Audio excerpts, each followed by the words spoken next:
नमस्कार दोस्तों, UP infra zone में आपका स्वागत है। इस वीडियो में हम यूपी के कुछ डिस्ट्रिक्ट्स और उनके एक्सपोर्ट को देखेंगे। दोस्तों, एक्सपोर्ट किसी भी क्षेत्र, राज्य, जिले एवं देश की इकोनॉमी के लिए बहुत महत्वपूर्ण होता है। ये लोकल बिजनेस को सपोर्ट करता है, इससे काफ़ी मुनाफा होता है। इसके साथ ही ये फॉरेन रिजर्व को भी इंक्रीज करता है। आज की इस वीडियो का मुख्य विषय है उत्तर प्रदेश के टॉप 6 डिस्ट्रिक्ट्स और उनके एक्सपोर्ट। इसके अलावा कुछ और पहलुओं पे हम इसमें चर्चा करेंगे। तो यहाँ पर दोस्तों हिंदुस्तान के अकॉर्डिंग एक आर्टिकल आया है ईयर 2023-24 तक का। तो इसमें दोस्तों ये बताया गया है कि करीब उत्तर प्रदेश ने इस टाइमलाइन में 1,74,000 करोड़ तक का एक्सपोर्ट किया है। और अगर इसमें हम टॉप 6 डिस्ट्रिक्ट्स की बात करें तो इसके अलावा दोस्तों इसमें दो डेटा है, एक तो 2022-23 का डेटा है और एक 2023-24 का डेटा है। तो जो 2022-23 का डेटा है उसको भी हम देखेंगे और कंपेयर करेंगे कि जो 2023-24 का डेटा है उसमें कितना इंक्रीज हुआ है। तो सबसे पहला डेटा है गौतम बुद्ध नगर का। गौतम बुद्ध नगर में स्पेशल इकोनॉमिक जोन है। इसके अलावा नोएडा, येडा जो कि one of the prosperous city है, ग्रेटर नोएडा जिसने काफ़ी डेवलपमेंट किया है। तो पूरा वहाँ पर एक सप्लाई चेन बना हुआ है, इकोनॉमिक डेवलपमेंट वहाँ हो रखा है। तो करीब दोस्तों 2022-23 के अंदर 67,639 करोड़ रुपीस के एक्सपोर्ट किए थे गौतम बुद्ध नगर ने, जो कि 2023-24 में बढ़कर 87,789 हो गया है। तो इसके अलावा गाजियाबाद जिसने 11,759 करोड़ के एक्सपोर्ट किए थे ईयर 2022-23 में, अब यहाँ पर ये बढ़कर 12,814 करोड़ हो गया है, जो कि 8% है टोटल उत्तर प्रदेश के एक्सपोर्ट का। इसके अलावा मुरादाबाद ने 11,337 करोड़ रुपीस के एक्सपोर्ट किए थे ईयर 2022-23 में। वहीं 2023-24 में ये 9,864 हो गया है, जो कि घटा है और टोटल यूपी के एक्सपोर्ट में 6% योगदान इसका है। जहाँ दोस्तों कानपुर नगर ने 8,995 करोड़ रुपीस का एक्सपोर्ट किया था ईयर 2022-23 में, अब ये थोड़ा सा घटकर 8,990 करोड़ हो गया है। उत्तर प्रदेश की टोटल एक्सपोर्ट में ये 5% है। इसके अलावा 5वें स्थान पर अलीगढ़ है, जहां इसने 5,609 करोड़ रुपीस का एक्सपोर्ट करा था और अब ये बढ़कर 6,627 करोड़ हो गया है। 4% का यहाँ पर शेयर है यूपी की टोटल एक्सपोर्ट। इसके अलावा 6वें स्थान पर आगरा है, जहां आगरा ने 5,519 करोड़ रुपीस का एक्सपोर्ट किया था और 2023-24 के अंदर 6,349 करोड़ रुपीस का एक्सपोर्ट किया है। अगर हम यहाँ पर दोस्तों डेटा को एनालाइज करें तो अलीगढ़, गाजियाबाद और आगरा ने जो उनकी ग्रोथ है उसको कंटिन्यू किया है। यहाँ पर अच्छी खासी ग्रोथ रही है। जबकि कानपुर की बात करें तो कानपुर का एक्सपोर्ट स्टैटिक है, हालांकि थोड़ा ये घटा है लेकिन बहुत ज़्यादा नहीं घटा है। इतना वो एक्सपोर्ट करता रहता है उतना ही वो अमूमन कर रहा है। जब हम मुरादाबाद की बात कर रहे हैं तो मुरादाबाद के अंदर एक बहुत ही शार्प हमें डिक्लाइन दिखता है, जहां 11,337 करोड़ रुपीस का एक्सपोर्ट इसने 2022-23 में किया था और वो एक्सपोर्ट काफ़ी घट कर अब 9,864 करोड़ हो गया है। इसी कारण जो तीसरे और चौथे नंबर के डिस्ट्रिक्ट्स हैं इनके बीच गैप काफ़ी कम हो गया है। तो यहाँ पर दोस्तों सेंट्रल गवर्नमेंट का एक डेटा है, उसको देखते हैं। तो उत्तर प्रदेश ने अप्रैल 2022 से मार्च 2023 तक करीब 1,74,000 करोड़ के आसपास तक का एक्सपोर्ट किया था और 2023-24 में ये 1,70,000 के करीब पहुंच गया। तो यहाँ पर 2.12% की गिरावट दर्ज की गई है। वहीं अगर मदर स्टेट की बात करें तो जैसे कि उत्तर प्रदेश में हम गिरावट देख सकते हैं, वहीं गुजरात के अंदर भी 7% के अराउंड गिरावट दर्ज की गई है। महाराष्ट्र के अंदर 4.31% की गिरावट दर्ज की गई है। कर्नाटका के अंदर 1.53% की गिरावट दर्ज की गई है। वहीं वेस्ट बंगाल के अंदर 5.34% की गिरावट दर्ज की गई है। तो मेजॉरिटी ऑफ जो मेजर स्टेट्स हैं, फॉर एग्जांपल गुजरात, महाराष्ट्र, कर्नाटका, यहाँ पर जो एक्सपोर्ट है यहाँ पर गिरावट दर्ज की गई है। इसके अलावा बात करें तो तमिलनाडु, यहाँ पर 10% का ग्रोथ देखा गया है, जो कि बहुत ही अच्छी ग्रोथ है और मेजर स्टेट में तमिलनाडु टॉप पर है एक्सपोर्ट ग्रोथ के मामले में।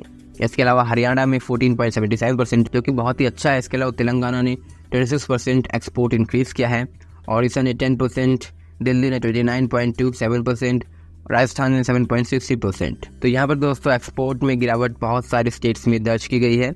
हालांकि कुछ स्टेट्स ने इस पोजीशन को होल्ड भी किया है और बहुत ही अच्छी खासी ग्रोथ दिखाई है। 2020-21 का एक डेटा है, इसको भी देखना जरूरी है। अब ये डेटा दोस्तों उत्तर प्रदेश संबंधित है।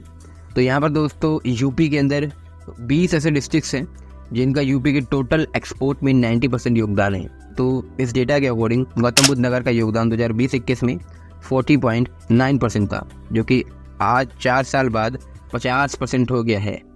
इसके अलावा गाजियाबाद का योगदान 7.9%, मुरादाबाद का 7.4%, कानपुर नगर का 5.8% जो कि डिक्लाइन हुआ है, अलीगढ़ का 3.8% जो कि अब 4% हो गया है, आगरा का 3.5% जो कि अब इंक्रीज़ हो गया है, उन्नाव का 2.9%, भदोही का 2.7%, सोनभद्र का 2.13%, अमरोहा का 1.85%, मेरठ का 1.6%, सहारनपुर का 1.5%, संभल का 1.4%, रामपुर का 1.3%, बाराबंकी का 1.1%, गोंडा का 0.9%, बुलंदशहर का 0.9%, लखनऊ का 0.9%, मथुरा का 0.8%, कानपुर देहात का 0.8%। तो रेस्ट ऑफ जो डिस्ट्रिक्ट्स हैं उनका जो टोटल एक्सपोर्ट में योगदान है वो 10% है। तो दोस्तों इस डेटा को देखने के बाद हमें क्लियरली पता लगता है कि जो उत्तर प्रदेश का पश्चिमी भाग है इसके ज़्यादातर ज़िले डोमिनेट कर रहे हैं, वहाँ पर सबसे ज़्यादा एक्सपोर्ट हो रहा है। और हम जब टॉप 10 की सूची बनाते हैं तो उसमें ज़्यादातर डिस्ट्रिक्ट्स आपको वेस्टर्न यूपी के ही दिखेंगे। तो इसके भी कई कारण हैं जिसको हम समझेंगे। तो सबसे पहला यहाँ पर दोस्तों है फूड ग्रेन एक्सपोर्ट। तो यूपी में फूड ग्रेन एक्सपोर्ट होता है बहुत ज़्यादा। अब यहाँ पर दोस्तों फूड ग्रेन एक्सपोर्ट इसकी वैल्यू अगर हम अदर एक्सपोर्ट से कंपेयर करें तो बहुत ज़्यादा नहीं होती है। यूपी का जो फूड ग्रेन एक्सपोर्ट है ये बहुत ज़्यादा है। कुछ ऐसे डिस्ट्रिक्ट्स हैं जहाँ से ये होता है। दोस्तों यूपी के कुछ डिस्ट्रिक्ट्स हैं जहाँ पर एक्सपोर्ट शेयर बहुत ज़्यादा है। अब यहाँ पर जैसे कि मैंने आपको बताया यूपी सीडा के बहुत सारे इंडस्ट्रियल एरिया, ज़्यादातर इंडस्ट्रियल एरिया इसके सेंट्रल यूपी और वेस्टर्न यूपी के अंदर हैं। गाजियाबाद, गौतम बुद्ध नगर, ये बहुत ही इसकी प्रॉक्सिमिटी एनसीआर होने के कारण फर्म इन्वेस्टमेंट आती रहती है और एक्सपोर्ट तो यहाँ पर राइज ही हो रहा है। मुरादाबाद, कानपुर, आगरा, अलीगढ़, इनमें एक्सपोर्ट बहुत ज़्यादा हो रही है। अब इसका कारण ये है कि ये इंडस्ट्रियल सिटी हैं। इन शहरों में बहुत पहले से ही स्पेसिफिक इंडस्ट्रीज रही हैं और धीरे धीरे यूपी सीडा ने अपने यूनिट भी सेटअप किए, काफ़ी सारे इंडस्ट्रियल एरिया डेवलप किया जो कि एक्सपोर्ट में बड़ी भूमिका निभाता है। लेकिन दोस्तों यहाँ पर जैसे कि आपको पता है कि यूपी गवर्नमेंट चाहती है कि जो उसका एक्सपोर्ट है डिस्ट्रिक्ट वाइज ये ज़्यादा डाइवर्सिफाई हो, यानी कि गौतम बुद्ध नगर का जो शेयर है ये कम हो और भी डिस्ट्रिक्ट्स जो हैं उनका शेयर बढ़े। जब और डिस्ट्रिक्ट्स का शेयर बढ़ेगा तो जो एक्सपोर्ट है ये एक तरीके से बैलेंस हो जाएगा और इससे इकोनॉमिक प्रॉस्पेरिटी होगी हर रीजन में।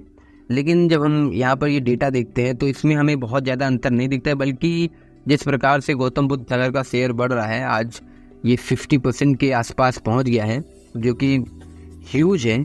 तो उत्तर प्रदेश को यहाँ पर गहन चिंतन की ज़रूरत है, अन्य रीजन से एक्सपोर्ट को बढ़ाए, उसके लिए क्या क्या वो प्रयास कर सकता है। तो यहाँ पर दोस्तों ये भी जानना जरूरी है कि जब हम आगरा की बात करते हैं तो आगरा में लेदर इंडस्ट्री ज़्यादा है, अलीगढ़ में लॉक और हार्डवेयर काम बहुत ज़्यादा होता है, गाजियाबाद में इंजीनियरिंग गुड्स का काम ज़्यादा होता है और कानपुर नगर के अंदर लेदर प्रोडक्शन ज़्यादा होता है।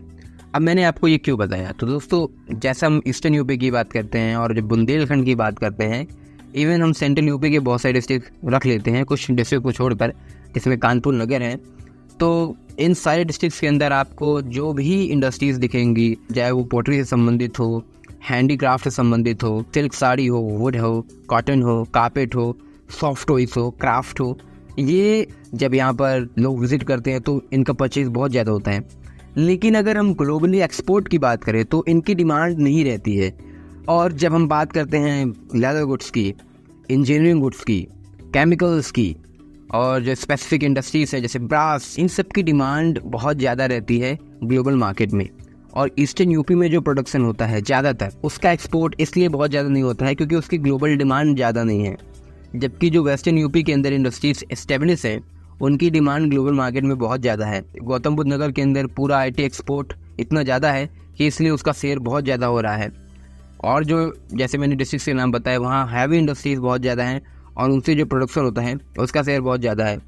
और रेस्ट ऑफ यूपी में इनको छोड़कर जो एक्सपोर्ट कम इसीलिए है, सरकार को ध्यान देना चाहिए कि किस प्रकार वो रीजन को डाइवर्सिफाई करे तो उन प्रोडक्ट्स का प्रोडक्शन हो जिनकी डिमांड हो। सो गाइस आज की इस वीडियो में इतना ही। अगर आपको ये वीडियो पसंद आए तो वीडियो को लाइक करें, चैनल को सब्सक्राइब करें। धन्यवाद आपका ये वीडियो देखने के लिए। मिलते हैं नेक्स्ट वीडियो में।